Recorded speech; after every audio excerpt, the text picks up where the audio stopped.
In this video I'm going to give you an overview of an electro rock track that I've been working on called Jungle Shaker. I'm going to give you a video by video breakdown of how I've created this song. First thing to mention is that if you want to check out the song, there'll be a link at the end of this video so you can play that and see what the kind of finished version sounds like. Just going to give you a quick blast of it now so you've got a sense of it in this video too.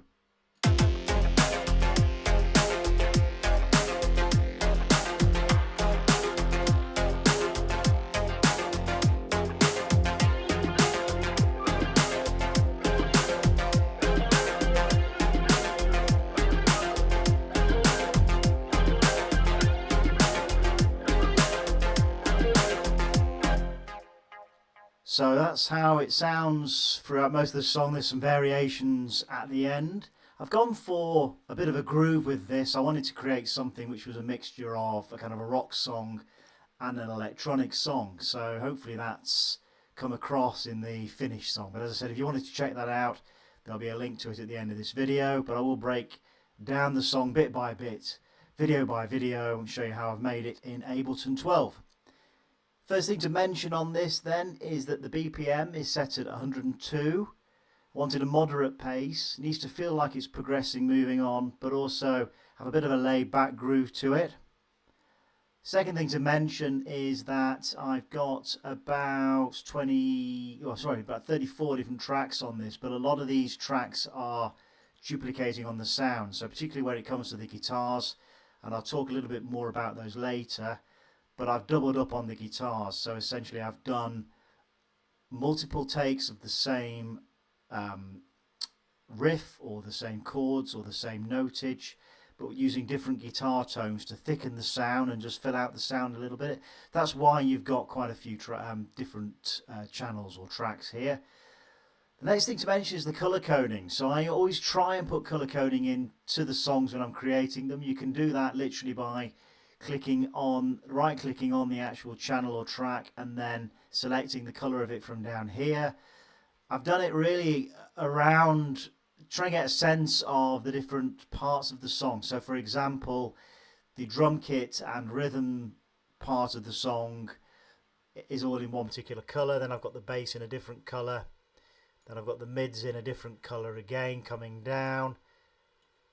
Rhythm guitars and so on, so you get the idea. So again, you can click on that. I really advocate this. It's obviously doesn't change the sound of the song, but from a visual point of view when you're actually producing it, it's really helpful, I find anyway, as I'm working through the production on the song. So that's the color coding. Next thing to mention on it is that I've grouped tracks. This is again a great way of organizing groups of sounds that kind of fit together. So for example, you might want to group all your drum kit sounds, which I've done here. You might want to group some of your mid sounds here, and the reason why you might want to do that again is just to make it feel more organized, or it might be that you want to group it and then put some universal effects on all of the channels or tracks that feed into that group. So for example, the group here for the drums, we've got 8 different channels feeding into that. So you could add some effects in the group channel here that actually would then apply universally across all of these tracks. That's the next thing to mention. And also I've obviously named the tracks as well. Really important part of the production process is to name your tracks as you're going along, name your channels as you're going along so you don't get confused.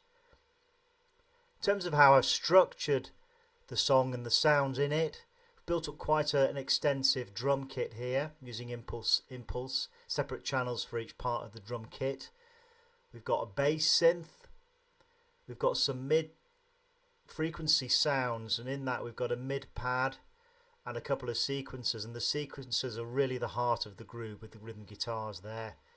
Quite a lot of guitars, some rhythm guitar sounds, some riff guitar sounds here. An organ sound which is quite high up in the frequencies. Some ambient notes which are really about texture, and then at the very bottom here the two kind of main lead instruments. So we've got a trance lead sound which is doubled up with different effects on it, but it's essentially the same notage or same pattern. and then the second lead instrument, which is the lead guitar. But again, as I said, this is multiple takes of the same lead guitar motif or riff or notage, and the same for the trance. It's two different, it's a duplication of the same pattern of notes, but with slightly different parameters on the analog synth to thicken the sound and just make it more interesting. At the heart of this song, I think, is the groove, and I'm going to do a particular video on that, and that really is built around the sequencer instruments here and the rhythm guitar. So again, if I just give you a quick blast, you'll see what I mean by that. You're really looking at two competing or kind of complementing synthesizer sounds and then a rhythm guitar sound.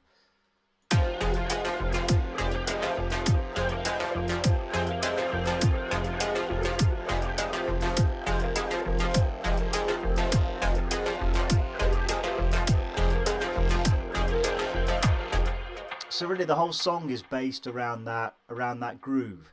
So a couple of more final things to say. The first thing really is when I was producing this, with every instrument in the song, I was considering whether the sound was actually contributing to the overall sound, or whether the sound needed to be lifted out of the mix as a lead instrument in the song. So that's just something to bear in mind when you produce. I find it quite useful because it enables you to decide what needs to be auditioned, almost what needs to be showcased, okay, in terms of the actual song sounds and instruments that you've got in here. And the decision I made on this track was that the trance lead needed to be showcased and the lead guitar needed to be showcased here, but everything else really was contributing to the overall sound. So there were certain instruments which were, are in the mix, but really they're there to fill it out. So particularly with the pads and these rhythm guitars here. And then the final thing to say is it's an electro rock track. So I was going for a rock sound with electronic instruments built into it as well. So hopefully that comes across in the final song.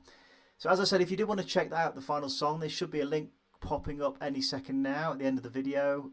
It'd be awesome for you to hear it, and thanks for listening. And I'm going to post the next video, which is going to be basically around the drum kit and the beat in the song, and then I will break down the other parts in further videos. So thanks for watching, listening, and hopefully we'll see you in the next video.